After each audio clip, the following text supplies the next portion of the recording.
Okay, so I'm going to go over some basics on how I find my way around the Store Locator code, Store Locator Plus code, and this particular issue I'm working is trying to figure out why marker tooltips on the SaaS product is not honoring this checkbox. So with this checkbox on, it should show a tooltip when you hover a map marker, and when it's off, like it is now, it should not. And so this is just on my local test box here using Vagrant. This is the client side I'm testing, and this is just a standard WordPress install where I embed the code.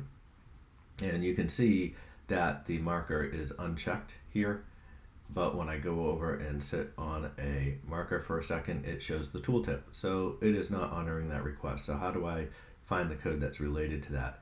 For a lot of settings, where I start is I come to the interface for the setting, and I just inspect it with the browser inspector tool, so I can actually see the HTML that builds this setting box, and that's going to give me the name of the option in the code. And all these option names are unique. Inside of the square parens, inside of the square brackets, you'll see it says map marker tooltip.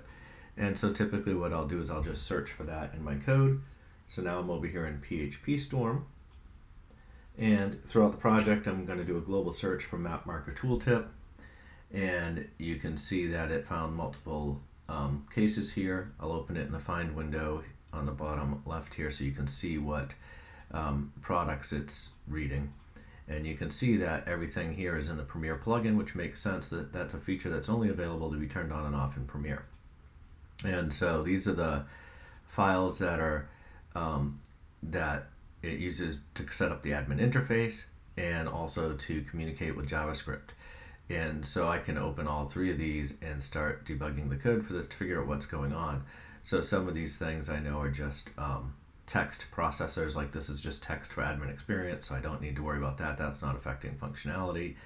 This here is setting up the checkbox, and it uses a bunch of libraries built into Store Locator Plus that are custom to Store Locator Plus to convert this code under Premiere options to actually render this entire interface. Since these things are so common, checkboxes with interface labels and all that, there's a whole subsystem that converts this options array into this interface.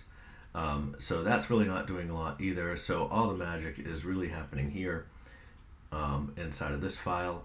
This file here is just the minified JavaScript that gets built when we run the builder for the plugins, when we're doing our production processing of the software.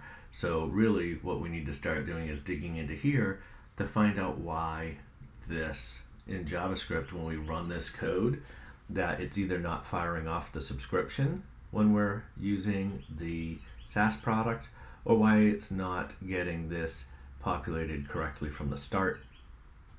And just a little background reference, a lot of these are legacy settings when the only way in WordPress to really populate JavaScript was to front load the CData object array and pass it into JavaScript. So what WordPress would do is it would take a bunch of variables in PHP, and when you queued up the JavaScript, it would actually encapsulate your JavaScript file, wrap it in its own custom JavaScript, where it would prepend it with a bunch of additional JavaScript to set these variables. So basically it's converting PHP variables into JavaScript variables. It's not super flexible. It doesn't give you real-time queries. So that's typically how these types of settings are made. In some of the newer pieces of code, we're now using the REST API where we can query these settings in real time. So we just in some cases we don't want to do that, but 99% of the time what we want to do is start converting code like this, where it's doing a static variable reference, and what we want to do is tell it to go fetch from the REST API and potentially use some caching options for that. But you'll see those features for that in the future. For this video, I just wanted to show how I go and start finding the code that we need to look at and work on.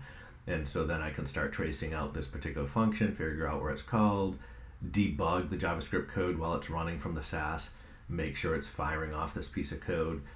A little bit harder with a SaaS because it is encapsulated and encrypted, so it's a bit more mature. We'll get into that later in future videos.